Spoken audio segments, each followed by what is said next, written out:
I ain't never been with a body. I joke this. Where you say you never been with a body? Well, I want a Jamaican dolly. But like Tivoli when she flashy, go a hotel ahead in a lobby. You think say the girl them a feel bad? That mean you don't know Trinidad. Barbados girl really mad. Dominica girl them cross to the flag. Asian girl them bad, god damn it. St. Vincent girl hot volcanic. Dominican Republic girl them body big, but don't try grab it. You mad? St. Lucia girl are the baddest. Have a Guyanese queen on my palace. Martinique girls leave you astonished. You me St. Kitts girls them a goddess. If you want a girl fit with Spanish, Cuban, Puerto Rican, Hispanic, Cayman, Virgin Island girl have it. Grenada girl full of spice, don't you meet? You mad? Antigua and Guilla, Bahamian girl them with one bad in ya. If you feel the American girl them skill, St. Martin girl them skiller. So what? You say you never been with a body? Well, I want a Caribbean dolly. Where you say you never been with a body? Well, I want a Jamaican dolly. Where you say you never been with a body? Well, Welcome back. My name is Joyelle Zealous. This is gonna be probably a very argumentative video because I'm going to talk to you guys about dating in the United States as a West Indian American. So I know a lot of people, it might ruffle some feathers. This video should be for 18 years old and up.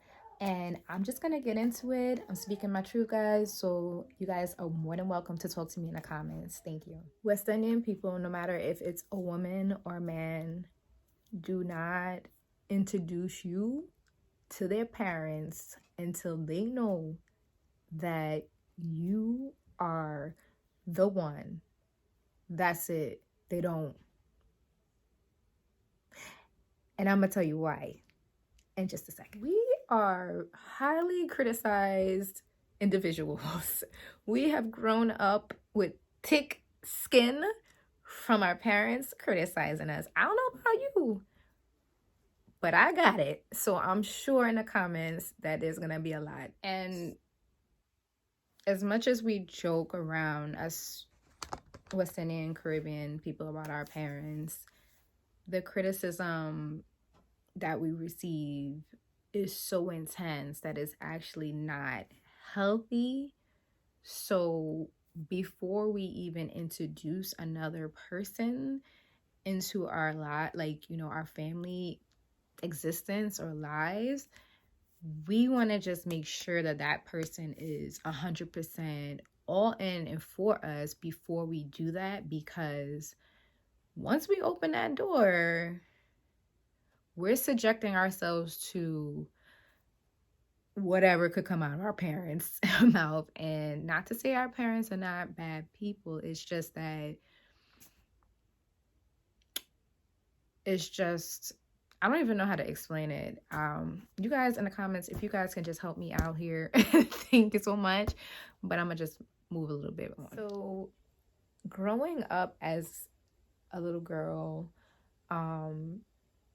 in Caribbean culture, West Indian culture, we're always in preparation for marriage. Like, we're always taught, like, okay, well, you should learn how to cook. Like, I remember at 8 years old, them telling me, you need to learn how to cook. Like, and I'm like, oh, I don't need to know how to cook. My husband will cook for me. And they're like, how? I remember the elders always looking at me like, what are you talking about? You need to learn now. We're always prepped on how to clean. We're always prepped on like how to take care of just household and family.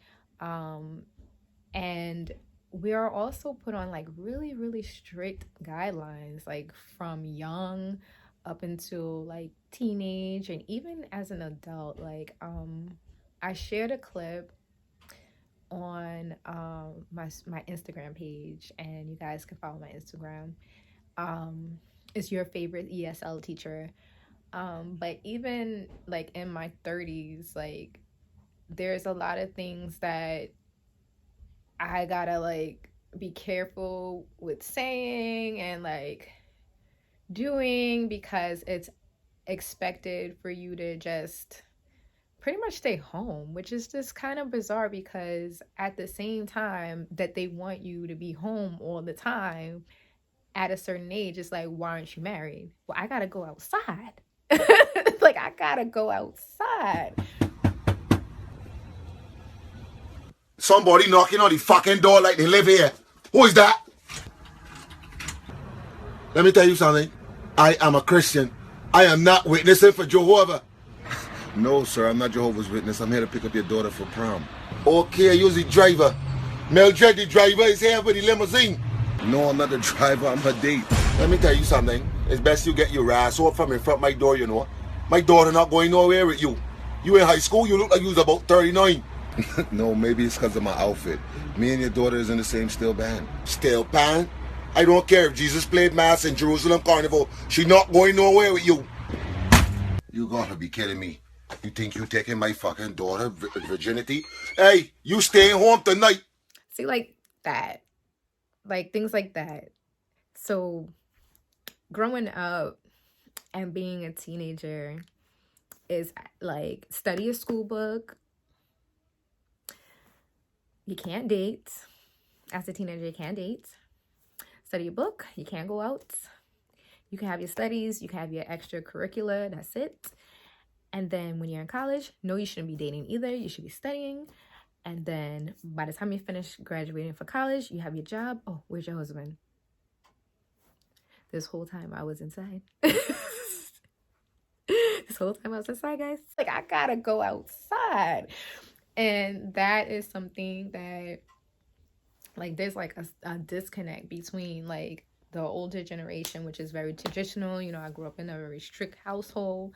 My mother is very, you know, traditional, and my father's very strict. But also, yeah, that was just one of the disconnects. Like, you have to go outside in order to meet someone. And then also, I want to talk about when you do go back home. It's also like, when I do go back home, it's also always asked, like, why aren't you married? Like, why didn't you build your house yet? Like, these are legit questions, which is like, again, like, you know, in the US, we are operating a little bit different than in the Caribbean. So again, you guys can share your own experiences in the comments, but this is like one of the biggest things that I've seen. Also, one thing that I noticed about like here, like dating here, and then also like just being like Caribbean, is like, I feel personally like us Caribbean people, we don't really know how to date. Bro, what are you talking about, man? Bro, I'm out, man. I said it. We don't know how to date. Like, for real. Like, I feel like that's more of American culture. It's debatable. But I feel like we tend to meet one another, you know, through family, friends, spiritual background settings, or wherever at school. We start talking, we become really good friends, and then we end up in a relationship. This is my experience, and also a lot of different people's experiences that I have talked to. If you have something different, hey, by all means. But the dating, like going on multiple dates with different type of people, generally from what I grew up seeing and my experience, that is not really what. But I will say the good news is, with, you know, new technology and everything that's going on, a lot of us are like learning. Like, we're learning the things that our parents didn't do. So I'll just end it with that. Dating African Americans, it was a big culture difference, because one example I want to say is like going to fetes. Like, going to fetes, or as they would say, like social gatherings or like parties. Pretty much in West Indian culture, you can have a boyfriend or a girlfriend and go to a fete and dance with somebody else. It's not considered disrespectful. You're just having a dance and you move along, right? It's nothing to that. Like, our culture is about having fun and enjoyment. We work so hard that when it's time that we're not working, we should enjoy it. You know, that's why we have carnivals and, you know, the festivals of harvest and things like that. But in African American culture is considered disrespectful. Like, I've talked to so many African American men that are like, wait, what are you doing? So hey, if you're an African American person and you think that it's okay, and you know, you can comment, you can talk about it. I'm just saying from my experience with speaking to others, that was a big cultural difference. Okay, so that is the end of the video. Thank you for sticking through the end. If you can relate to anything that I said, please, like, I would love to hear your feedback. If this is brand new to you, I would love to hear your feedback as well. Check the description box. There's some links for you. If you would like to buy me a cup of coffee, I would appreciate it. This is my second relationship video on this channel. This is not what the channel is for, but I thought it would be fun. And yeah, a little information out there for those who may be interested in it. Anyway, like always, walk in love. Thank you so much for hitting that like button and subscribe, and we're out.